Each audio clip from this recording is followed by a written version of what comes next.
So the game of the week was Spurs versus Warriors. Worst score for the Golden State Warriors. Here are the guys who put up the most points for the San Antonio Spurs. The outcome would be something we've seen before. Golden State caught fire in the third quarter and ended up embarrassing the Spurs, a 20-point beatdown. And of course, instead of the story being Golden State and how well they played, when you're a rookie with the type of hype that Flames comes into the league with, the story instantly changed to how bad the rookie played, prompting the big cousin James to reach out to his younger cousin and give him some advice. If anybody knows about struggling on the big stage, it's James Harden. But this advice would be perfect for Flames, and it came at the right time. See, coming from his background, playing in the street leagues, this guy right here is used to being the scorer. And if the shot ain't falling, he's got to find a way to make it happen. That's not necessarily the case here in San Antonio. And he's got to find that mix between knowing when to push harder for the shot or when to set the table and let his teammates eat. Everybody wasn't against the kid though. Even a local reporter, Sidney Elliott, reached out and let Flames know one man cannot make a team. And at times, the best thing to do is trust your teammates, play your role, and allow things to develop naturally. Hopefully the kid is listening. We're rooting for him.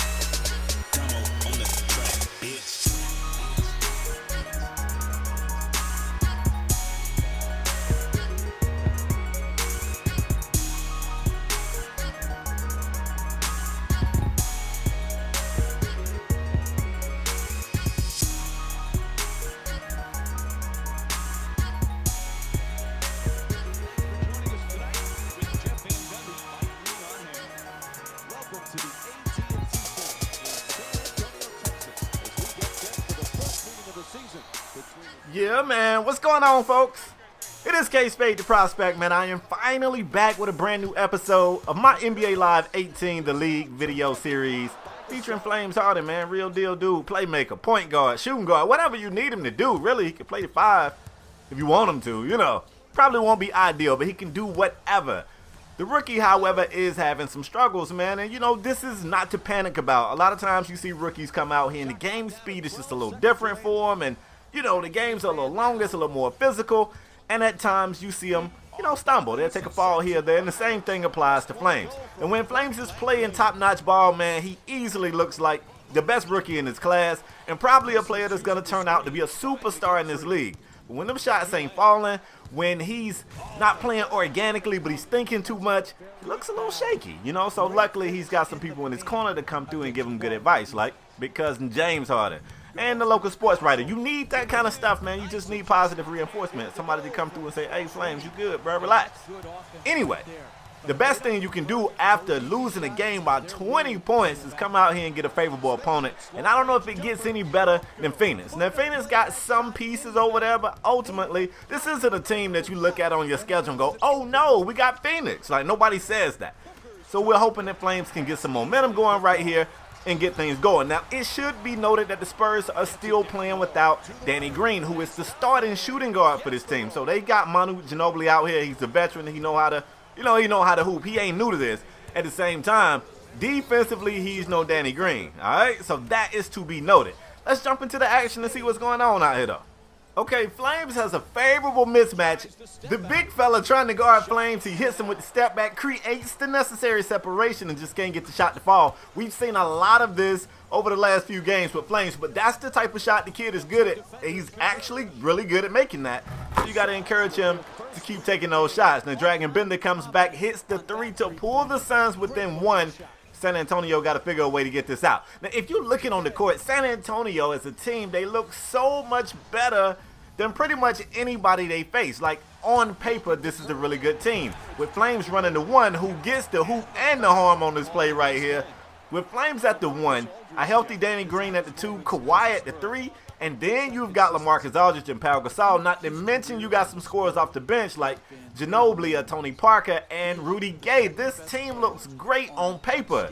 They just got to figure it out, man. They have got to figure it out. Mistakes like that, mental mistakes. Great defense, nobody boxes out. You give up an offensive rebound to Tyler Ulis, the shortest guy on the court, and you give Phoenix second chance scoring opportunities. You can't do that. That's not what you need. Speaking of Ulis, he's going to need a little bit of help trying to stay in front of Flames right here. That's what they expect this guy to do. Now, he is a playmaker. He can set the table, set his teammates up. But ultimately, like I said, coming from that street ball background, man, this guy right here can get you a bucket. And sometimes the Spurs really look like they need that, especially with Kawhi Leonard dealing with some of the injuries he's been dealing with, you know, here lately in his career. Great defense right here. That's the short guy. Patty Mills with the steal.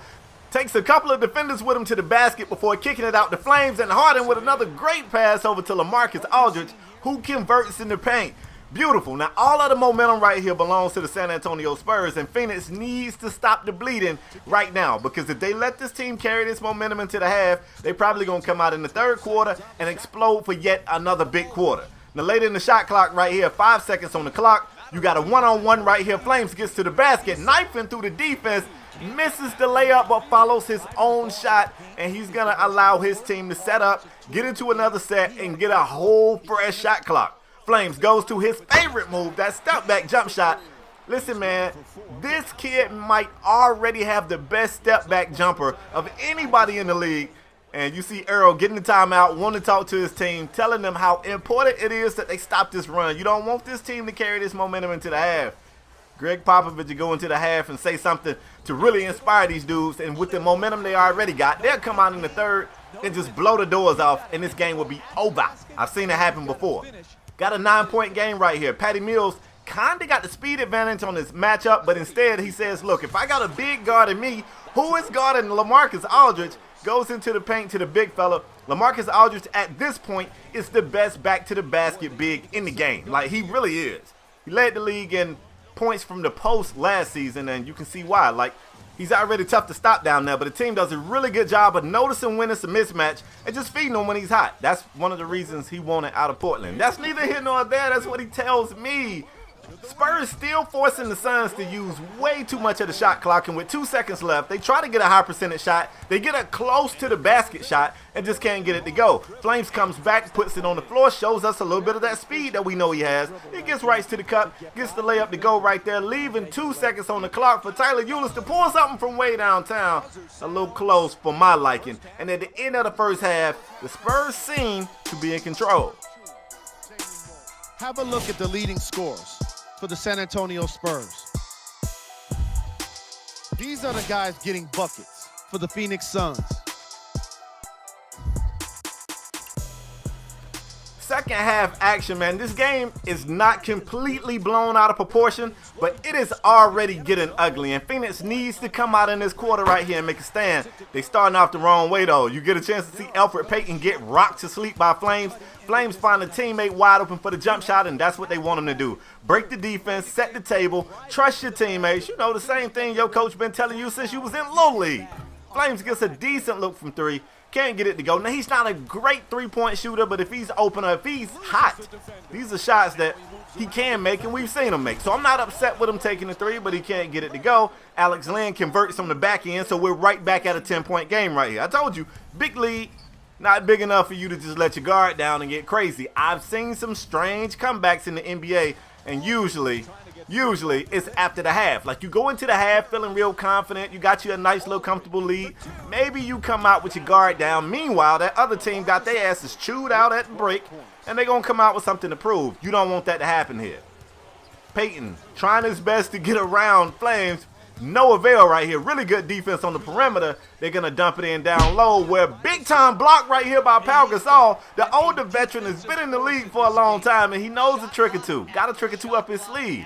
Great defense. Flames comes back, goes back to that step-back jumper, and this time it falls for him. Pretty efficient game for him so far. Not the best game I've seen from him, but he's scoring and he's doing a good job. I don't feel like he's forcing shots, and that's the biggest thing I felt like he needed to work on. Phoenix goes back to that big man, Alex Len. So far, he seems to be the only piece of consistent offense that the Suns can find, and I guess, if it ain't broke, don't fix it, right? Kawhi Leonard getting clamped up on the perimeter, swings it over the Flames. Flames in a triple threat, drops it down to Pau. Pau goes back to the basket. The baby hook shot finds nothing but the nets. Pau is hot, and we jump ahead in this game, man. I'm telling you, it is getting ugly, and it's getting ugly fast. We're here in the fourth quarter where it is a 19-point game Flames gets back in the game, comes right out and pull. That's the stuff right there you got to fight with him. He's a young player, y'all. He ain't going to be perfect. But that's the kind of stuff right there you want to work through. Like, let's work for a little better look. Elfrid Payton trying to go back to the basket. I would be offended if Elfrid Payton ever tried to post me up. And it don't work right there, so maybe he'll let it go. Flames kicking it up. LaMarcus Aldridge going up over 2 defenders, albeit shorter guys. There's still 2 of them. And Aldridge can't get it to go. Right after the great defensive play, the Suns turn it over. That's Kawhi Leonard being Kawhi Leonard. This guy is all NBA team defense, and you already know he's going to do that kind of stuff. He's going to lurk passing lanes. He's going to block shots, and ultimately, he's going to ask to guard the best player on the other team, and he's going to give him 4 quarters of hell. That's the type of stuff Kawhi has made a reputation for. Flames working on Devin Booker right here. Great defense by Booker, forcing Flames to pick it up and reset. He kicks it out to Pau Gasol, goes to reset up, calls for it back with 5 on the shot clock. Harden back to the step back, bang! This guy in the step back is lethal. It is lethal, and this time Devin Booker, who just played great defense on the previous setup, right here, he just didn't have enough, man. And there's nothing you can do about that, man. He creates so much separation off of that step back. It is nothing you can do about it, and it is too much Spurs for the Phoenix Suns today. It's time for the EA Sports post-game wrap-up. You see here is how the majority of the points were scored for the San Antonio Spurs. What you see here is how the majority of the points were scored for the Phoenix Suns. Game track. Steals. When you look at the game stats, you definitely get a more complete picture of this matchup. Player of the game. Spade read the defense perfectly, and his teammates reaped the benefits with easy baskets.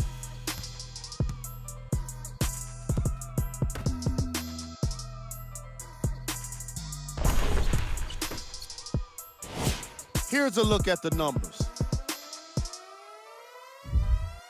This has been a presentation of ESPN on EA Sports. Until next time, I'm Jalen Rose, signing off.